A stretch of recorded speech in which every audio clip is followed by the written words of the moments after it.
Hello, and thank you for viewing our presentation. If you managed to stick around to the end, I promise that there's an action sequence directed by Michael Mann that is out of this world. My name is Chris Adams, and along with Kevin Bratcher, Lee Chin, Pratik Gothi, and Lin Lu, we did a continuing coverage research piece on Crown Crafts Incorporated, aptly entitled Peekaboo Revenues. The investment research manager for this coverage was Timothy Henry. We will begin with our agenda. First, we'll analyze the entire juvenile goods industry. We'll provide a company overview.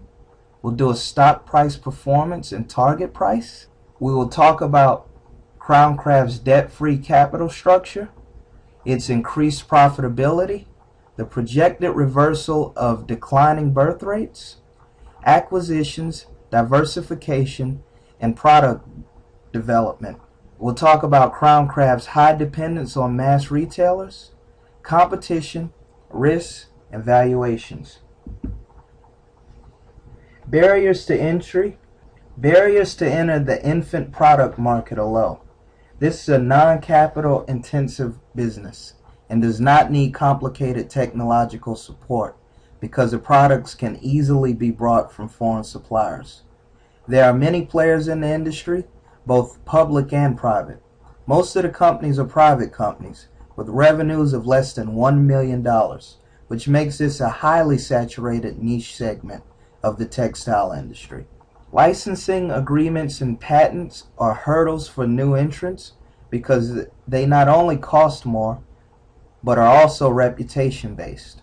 The threat of entry is low due to safety regulation concerns, high fragmentation of the industry, patent and brand licensing constraints, brand recognition of existing players, a loyal customer base, and a high dependence on the mass retailers.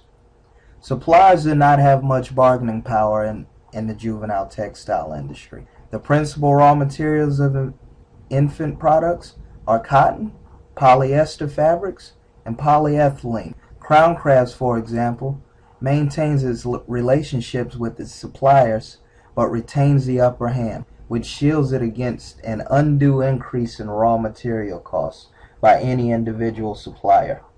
In addition, the manufacturers in China have to keep the prices competitive because many countries in Asia and Africa have become major players in textile manufacturing services.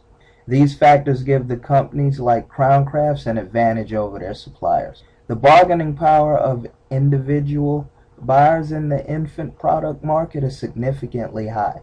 Price sensitivity among buyers is high because there is no switching cost for consumers who can easily find products online and select different stores in which to shop. The major customers of the products are mass retailers like Walmart, Target, and Toys R Us. These retailers have a huge customer base and tremendous buying power, which gives them the upper hand in the relationship. The large customer base also makes it easier for retailers to negotiate favorable trade terms with smaller companies like Crown Crafts. Crown Crafts offers only a few product selections for direct sale to consumers online, as not to compete with the web portals of these retailers. Recently, Crown Crafts started expanding its distribution base to dollar stores, food and drug chains, and international markets. The availability of substitutes in the baby product industry is low to medium. Baby products are a necessity for a family with babies. However, when economic conditions are bad, families might choose to substitute some baby products with regular adult products that are cheaper. For example, in spite of warnings to the contrary by the American Academy of Pediatrics, babies are often allowed to share bedding with adults. Because consumers are price sensitive, cost advantage is critical for limiting the threat of substitutes. Crown Crafts' entire peer group is affected by a variety of demographic and social factors such as firstborn birth rates, higher disposable incomes, and safety norms. One of the main macroeconomic factors that affect the juvenile products industry is a steadily declining birth rate in the United States. The recent decline of wealth and the economic uncertainty for family also also affected the industry negatively. Crown Crafts produces most of its products in low-cost manufacturing centers in China, which makes Crown Crafts susceptible to rising labor costs in that country. Commodity price fluctuations also affect the cost of juvenile products. The ever-fluctuating price of cotton and rising costs of crude oil are the main commodity concerns. Crown Crafts manufactures its product from both foreign and domestic suppliers, which leaves the company susceptible to oil prices and currency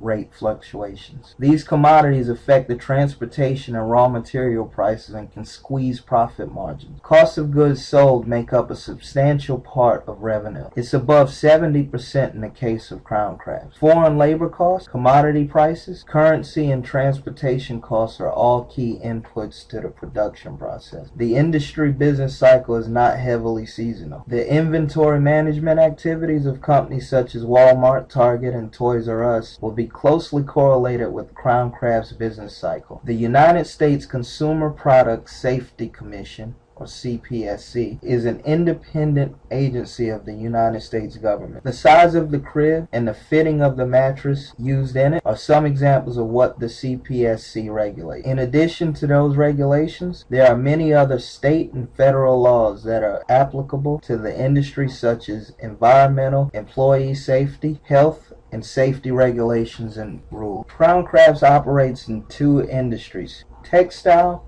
and juvenile bedding and accessories. Crown Crafts is located in Gonzales, Louisiana. It provides key products like crib bedding, blankets, disposable bibs, nursery, and bath accessories. Our one-year target price for Crown Crafts is $6.50, which is an upside of 8.33% over its current market price of $6. The discounted cash flow approach, along with the following factors, forms the basis of the market outperform rating. First, Crown Crafts management has a conservative financial policy, which has resulted in Crown Crafts having no outstanding long-term debt. This debt-free growth strategy will be beneficial for Crown Crafts because of the uncertainty about interest rates in the future. The company also has available a $26 million revolving line of credit and has a history of robust and consistent operating cash flows, which makes it well positioned to make acquisitions. This is a stark contrast from the company's position in 2001, which was nearly $50 million in debt. The company has been experiencing decreasing revenues for several quarters. In spite of that, Crown Crafts has continued to increase its net income and operating cash flows. This increase in net income is mostly because the company discontinued an unprofitable private label bedding program. The company also reduced production costs because it reduced its dependence on cotton by redesigning several of its product lines. You can see the blue line, which is Crown Crafts' operating expense. After December 2010, it took a sharp dip, while the profits, which is the orange line, remained constant. Crown Crafts' baseline demand depends upon the annual birth rate in the United States. The birth rate of firstborns is the lowest in a decade, and the annual birth rate decreased by more than 8% between 2007 and 2012.